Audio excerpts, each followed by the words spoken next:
Hello and welcome to another Cheeky Scientist Radio. I'm your host, Isaiah Henkel, and today we will be talking with Shobeir Mazinani on careers in data science.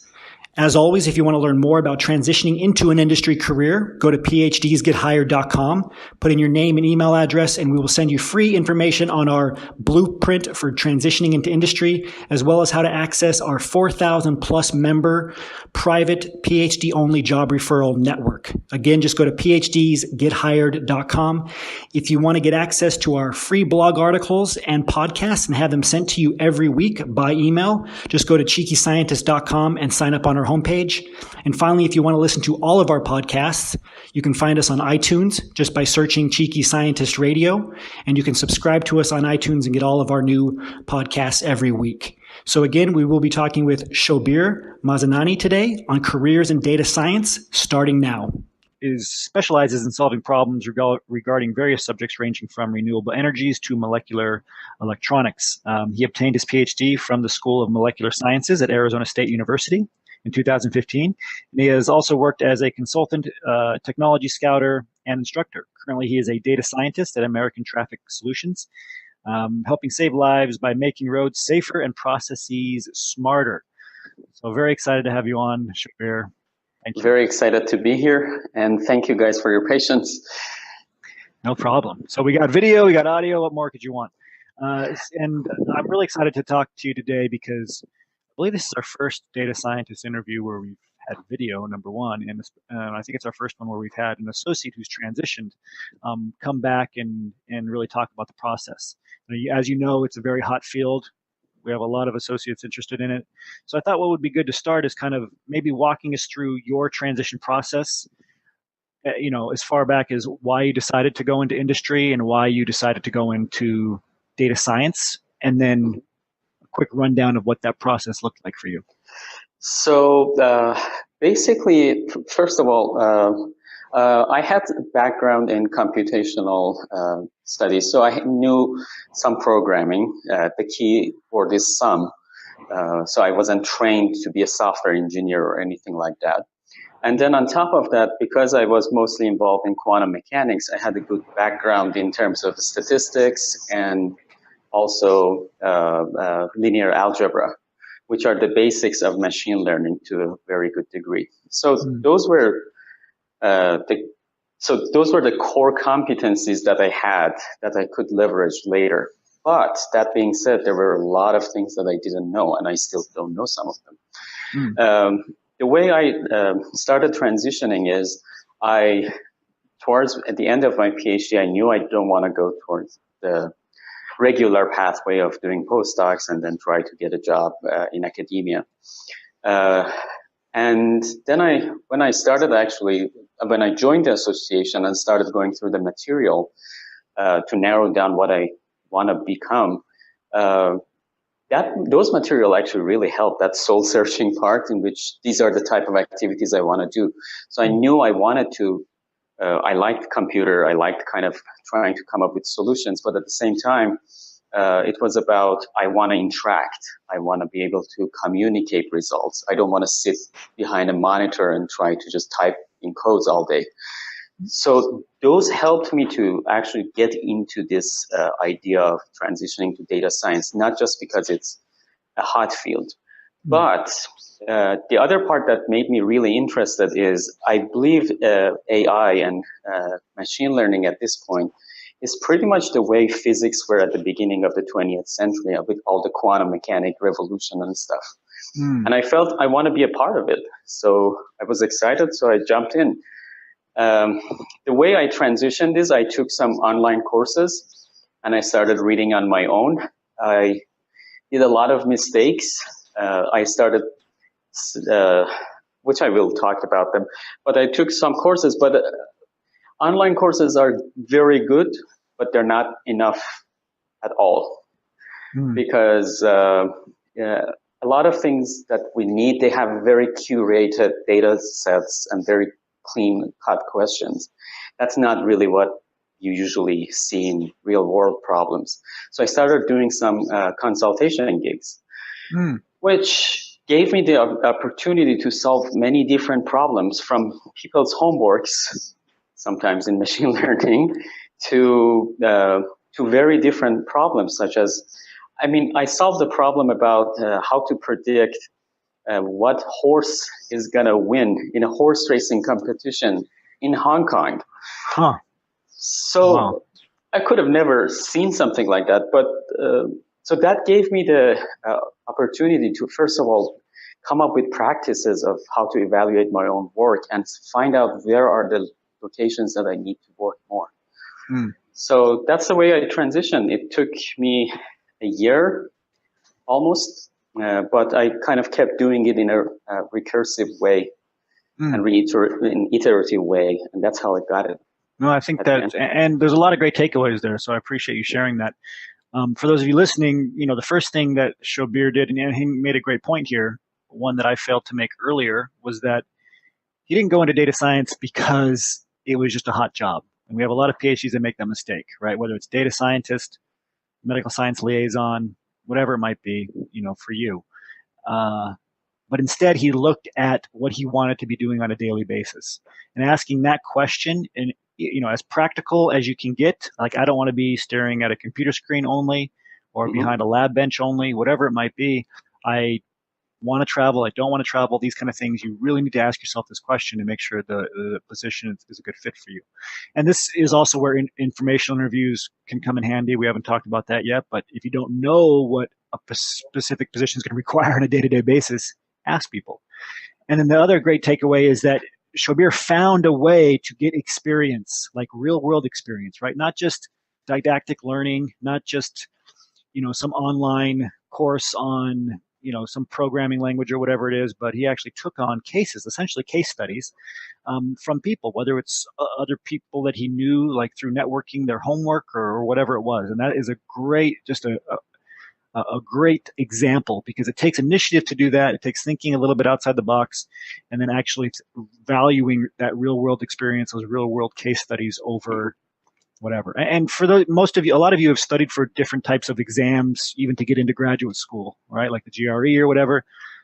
The best way to learn is to take actual exams or past exams or practice exams, not just to study vocabulary words. Absolutely. So if you don't mind, I want to kind of give you an example. So there is this website called Fiverr. Probably some of you guys have heard about it. It's basically freelance, a type of freelancer website. So that's where I started working. And there was this, from the quality of, there was this customer I had. He had a very low quality image, and he looked really old in that image. So I thought, I'm helping out a grandpa, to be honest. And he had a financial problem. Actually, he wanted to add a feature to his existing code for analyzing stock market. So I was like, I have no idea what is a stock market. So you have to be honest, and because it's part of your integrity as you have to show that you have integrity. You cannot just use other people's lives as your own test bed, Sure. So I said, I have no idea what is stock market or what is it, this particular triangling technique that you want. But I believe if you give me 5 days and you have enough time to give me 5 days, I can figure this piece out and solve it for you.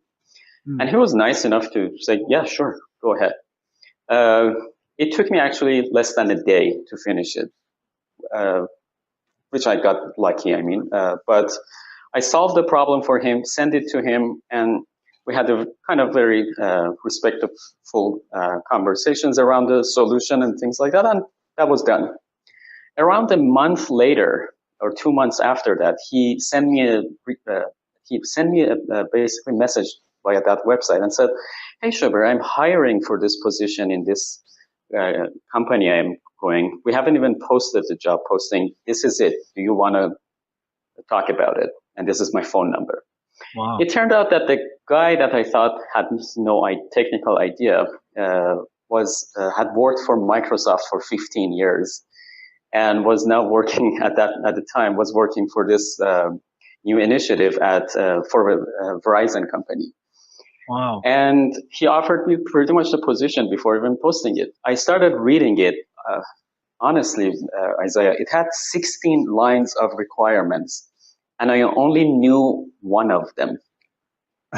I hadn't even heard of many of the softwares that he had named there as a requirement. So I honestly told him, I said, I don't know any of these other parts. And he called me and we started having a conversation. And he's like, practically, it came down to this for him. He didn't even know if I was in US or not at the time. And he said, I realized if someone is interested and have the curiosity to go and find a problem in stock market and wants to tackle it, he can do anything. And he has a Ph.D. He would figure things out. He would learn what is necessary to learn. And they flew me the next day to Silicon Valley. And then they interviewed me and they offered me the job and we did all the salary negotiations and everything. And by the way, I hadn't even applied. And the job got posted after they offered me the position, by the way, which is another good takeaway message for all the cheekies who are applying.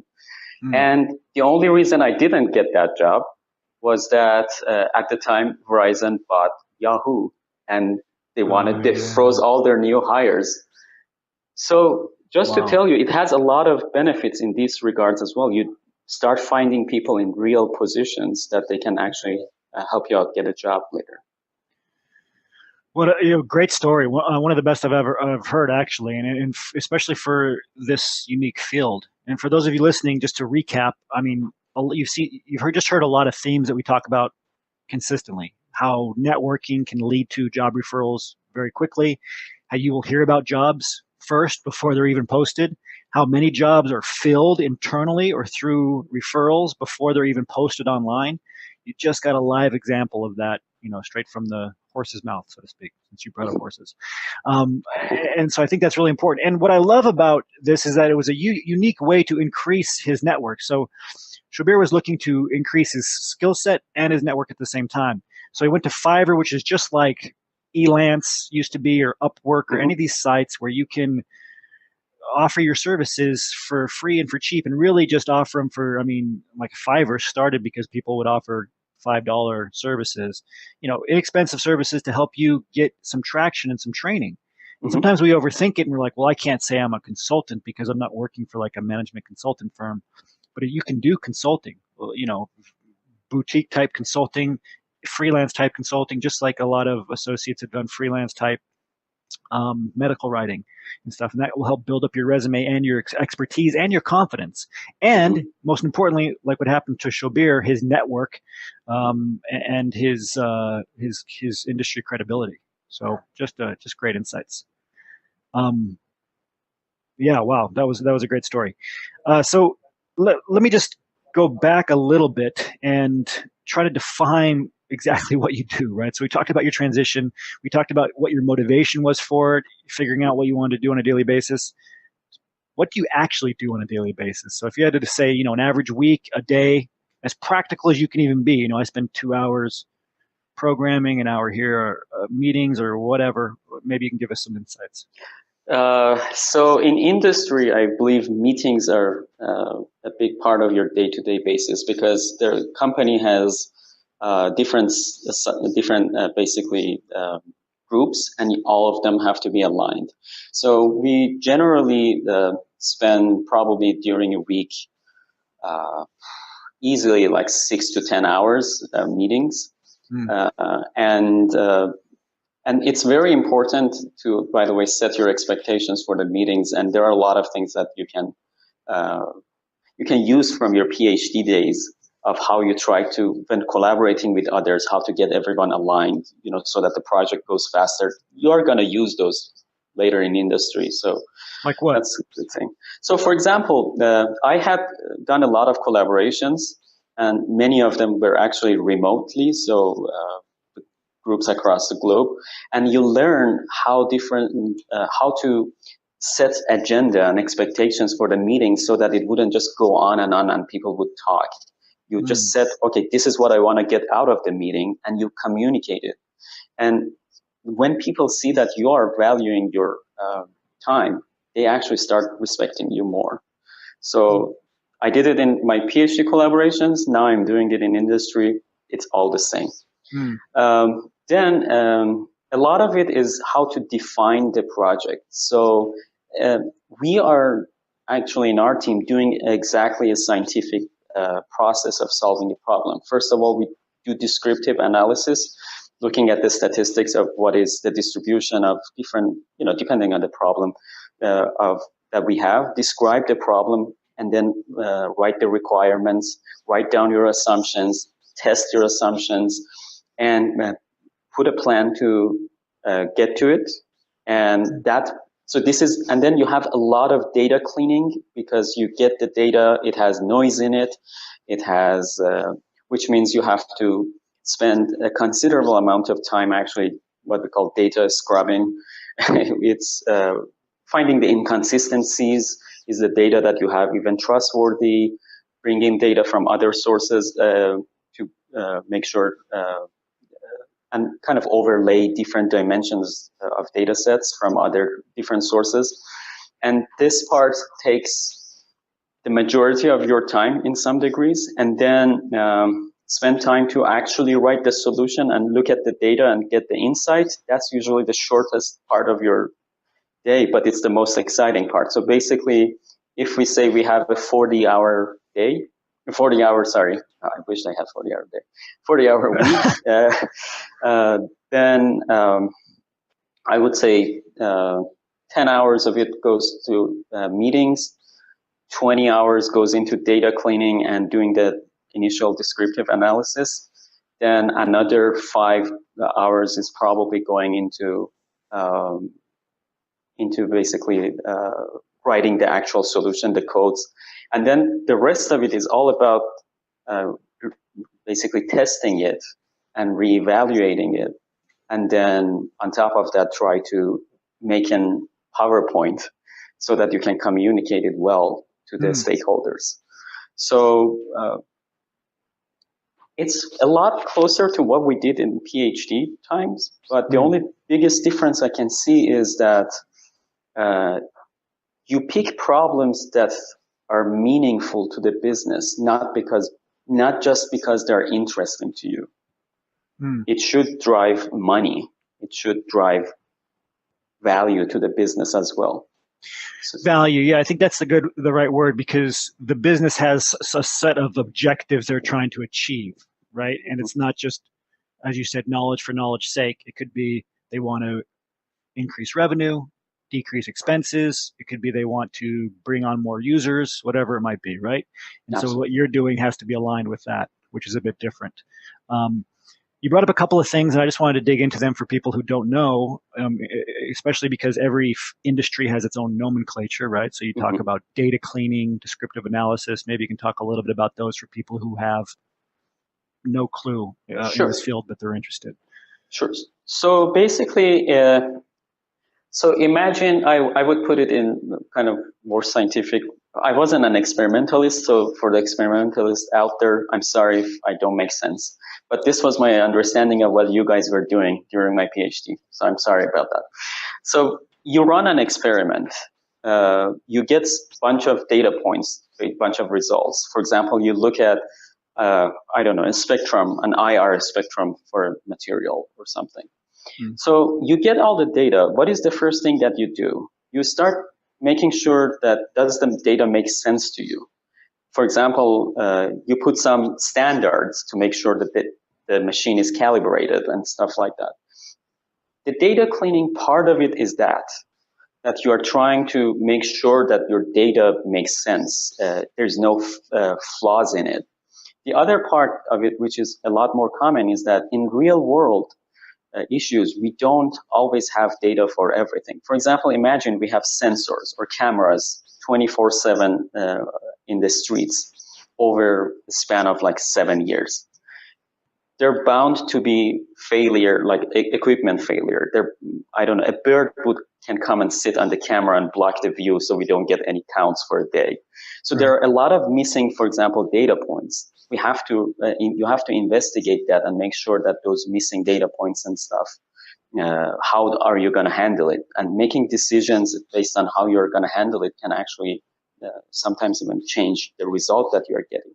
So in your input is your data. So you have to make that as trustworthy as possible for yourself. And then the other part is you don't always just use the data that your company has. For example, there is a lot of open data out there. New York City has pretty much everything as in their open data.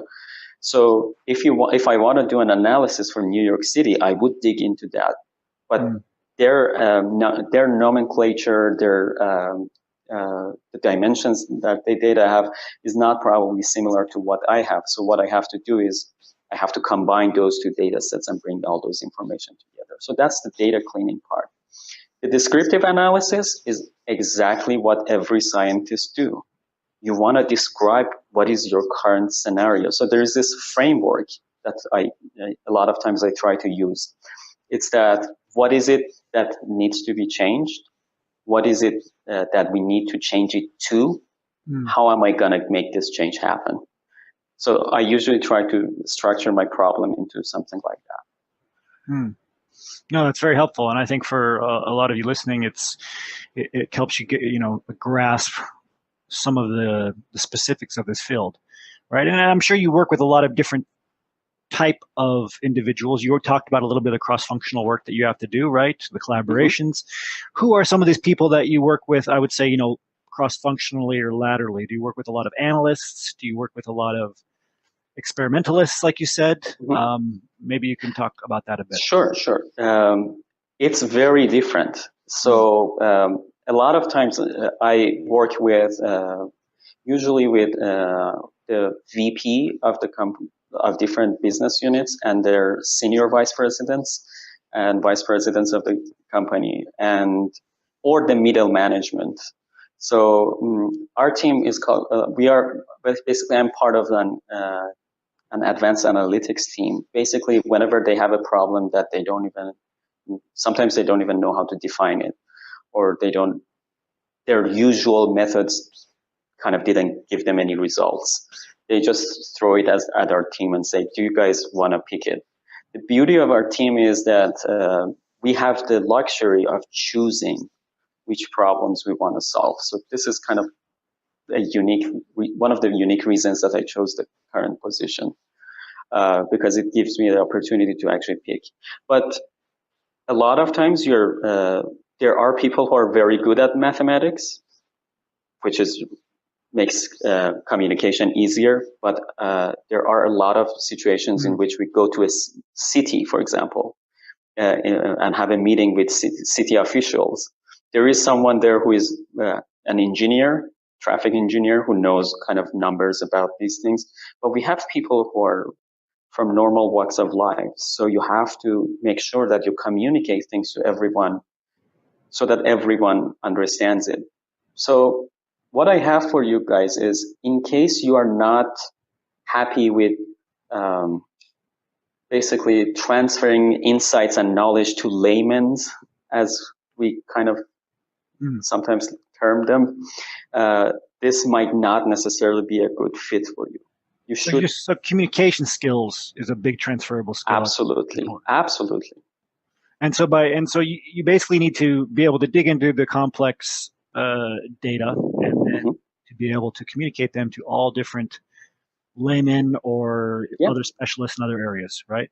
So just to give you an idea, a simple regression of just fitting a straight line to data, which for all of us is probably very common, is not as obvious as you think it is. And people would ask you, why do you say this slope means this? And you have to be patient in some degree, and you don't have to have the wrong attitude of, being like, oh my God, they don't even get the regression. So you need to have empathy too, if you want to be, I think, in this. You bring up really good points, and in a better light than I think we've had brought up previously. And for those of you listening, when I had an application scientist job, my first job, and I learned very quickly what Shobeir is saying. You have to be able to speak, as I would say, you got to be able to speak nerd and normal person interchangeably, right? So you got to be able to speak very specific, your specific field, whatever jargon, I would say, and then speak about it in a way that you can explain it to a middle school kid, right? Like a grade school kid almost. And there's ways to develop that skills, obviously through practice. You want to talk to many different types of people. This is why, again, we really want you to go to not just other networking events with other PhDs, but go to these blue ocean events with business people who have zero scientific background. Try to have a meaningful discussion with as many of them as possible on what you do, right? You're not going to be able to use the same jargon as a crutch. You have to talk about it more simplistically, and you'll learn which words to say. You'll see what words they understand, like where their eyes kind of light up, what they don't. Very important. And then reading too. Like just like you read, like you get a grad school and you read publication after publication, it helps you get a framework for the industry or the field that you're in. Reading more simple kind of pop culture based type stuff or whatever it might be, even novels. There's a, not to go totally off on a tangent here, but there was a great study showing that reading classic literature actually increases empathy and increases your communication skills for a variety of people, not just for a specific field. Anyway, so there's many different ways to work on that, but it's a crucial transferable skill, like Shabbir said. And you wouldn't think that. You think data scientist, this is someone who's just going to look at the data, right, ruthlessly evaluate it and be done. But and on top of that, you have to, it's a very fast growing field. So you have to read a lot of papers if you really want to be a good data scientist, because it's changing at a crazy pace that it's very hard to keep up with it. So you have to do that part as well as, read a lot of business related topics. And so I kind of like it because I wanted to be a lifetime learner. And I think this is giving me what I wanted. So again, going back to that modules. Well, good. I'm glad the modules helped. And just a plug for the modules for those of you, you might think, okay, I'm just going to go into the group, but actually going through the modules is helpful. As you've heard from Shabbir over and over again. So get that basic training down for your job search. But one question we always get a lot, especially for data scientist positions, is that do I have to have, like, do I have to learn this, I have to know this programming language before? Or do I have to have a computational related PhD? Susie just asked this. Do I have to have, do I have to know advanced linear or nonlinear statistics, right? Like these specific things. And you mentioned on the job training a bit before, but maybe you can circle back to that. Yes. And talk about this a little bit. So this is the mistake that I made initially. Was I started chasing, I would look at the job descriptions, and then I started chasing to some degree the technologies.